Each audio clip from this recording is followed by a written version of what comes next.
So we have another K2 on the bench, and this one's pretty interesting. So if you've seen all the K2s online and they're all loaded with features, this one is pretty interesting. So I'll show you the list, and then you see if you know what that means. So this one has all these options installed: the UN-K60XV, the UN-K160RX, the UN-KNB2, the UN-KSB2, the two of those, one in J11, one in J9. The KIOC version is 1.09. The KMCU is 2.04p.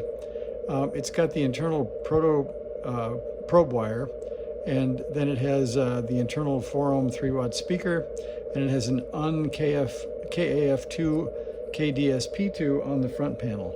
So what does all that mean? So I'll give you a quick tour. So before I do that, though, quickly, here's the watt meter and here's the radio. If we start down somewhere, let's see, we'll go up to 3700 or something. We'll try to hit tune. As you can see, we have a little power there. That's good. Then we'll go up a band to 40 meters and we'll hit tune there. And we have nothing there. We'll try to go up in frequency a little bit. We have nothing there. So it tunes on 80, not 40. It does tune on 30 and on 20.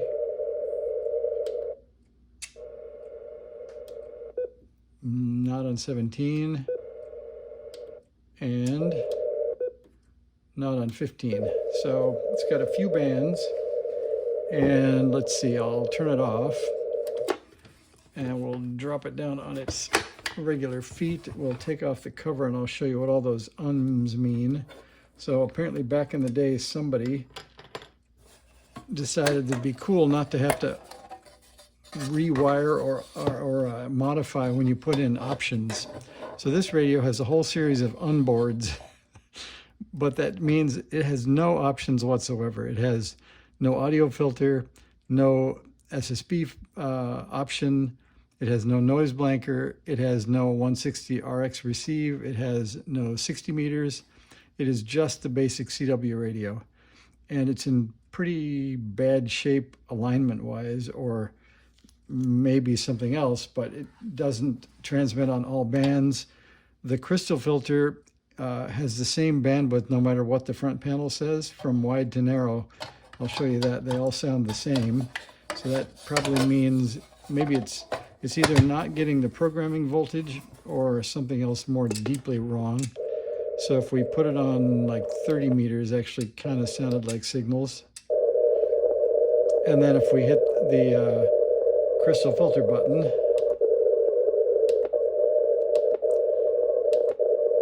that's supposed to be from 1.5 kilohertz to 700 hertz to 400 hertz to 100 hertz.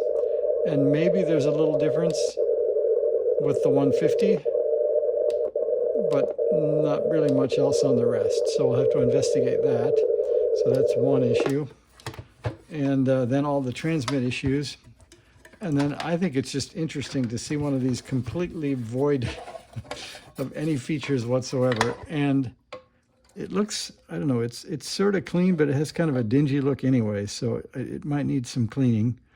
But this is where we're starting one more sort of debug project. So if you're in for another one, I don't know what I'll call this one other than, I guess we can call it Bill or Ted or something.